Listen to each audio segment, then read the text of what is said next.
Malawi is undergoing tremendous transformation, with several big projects being rolled out. Construction, agriculture, manufacturing, and other various industries are taking shape across the country.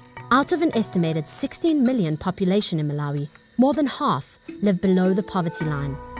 When employees are injured and cannot get compensated, the impact on them and their families can be crushing. This unfortunately traps workers in a vicious cycle of poverty despite working. Investing in social insurance is vital in benefiting employees when injured or facing economic risks. Recently, government enacted the Pensions Act, amongst others, provides for mandatory pension contribution by all workers in Malawi. Despite that, however, we have some challenges. The fact that the majority of our workers are in the informal sector. According to the Labour Force Survey of 2013, close to 90% of the workers are actually in the informal sector. And this is a challenge in the sense that it is difficult really to introduce the pensions in the informal sector. For example, in terms of social security schemes, one of the most important schemes is the medical aid schemes. Pa 11 November ndili pa duty nthawi ya 8 koloko madzulo ndachifukwa cha blackout imene inapanga nthawi imene sinathe kuona pamene ndinakakola ndi chenecha imene ndinakagwera mkono wa dzanja lamanjawo pamene pakachembula kuekesera nakapeza kuti elbow joint yathetheka la umphawi kamba kuoneka kuti dakhangati ndayima ndipo chipepeso sana ndipatse fika mpaka nalero nkadembekeza kuti neyo wakadakha kuti ndipatsa ndalamayo mofulumira zikadandikhalira kwabwino potenge kuti nthawi imeneyi ndimakhala ndiononga ndalamaso yapathumba panga kudzithandizira ku treatment komanso zinapangitsa kunena kuti kapenzedwe ka ndalama akhale kofoka kuti ndingathupanga chitukuko chine chiyonse panandivuta potenge kuti ndi ana ali ku sukulu komanso ndi banja ndi kampani zinthu zimenezi sinandipangire. There are many challenges.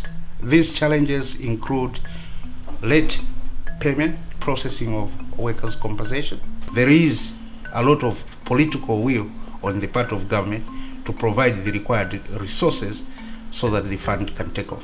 I think what Malawi needs is better regulation, better data, and also better means to enforce policies. And I think if we somehow take those three together, I'm sure that Malawi will do better. We have challenges with the SME sector in terms of them having access to finance, which has an impact on them being able to employ. Now, if they're not able to employ more people, that means that they also do not place an importance on issues such as social protection. It's necessary to bring in third parties who are conversant with insurance, who are also professionals in their field, and this is what the professional companies do in supporting the employers. The system is silent, it's not known. There's no publicity, and there's no real down procedures. So most of the employers, they don't know it. The establishment of an employment injury scheme will benefit workers by allowing them to be compensated for injuries and disease, but also through improving the work environment. This will lead to consistent labour productivity for the employer. The challenge lies in developing the necessary capabilities to run a scheme at such a high standard so that it attracts the confidence of the employers and the trust of workers. And currently, through the reform program and the technical support of the International Labour Organization, we are trying to establish a compensation fund, which we believe will, in the long run, graduate to a comprehensive social security scheme. It would be a good move, but maybe the challenges are how to manage and how to impose it. The benefits is that everybody who is injured will obviously get compensations, which is currently not happening.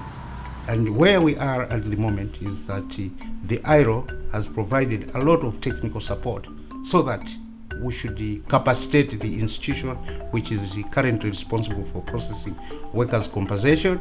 We should graduate the data from the manual to automated data, and all those tools are currently being developed. And we believe the fund will be established soon. I think if you invest in the health environment, it basically means that your employees are happier, and in general you have to pay less on compensation when someone gets injured. Global level, we're working very closely with ILO and other partners to make sure that this topic is being addressed and getting the political attention that it deserves. This film was brought to you by the International Labour Organization in partnership with the Government of Finland and Flanders for the East and Central Africa Social Security Association.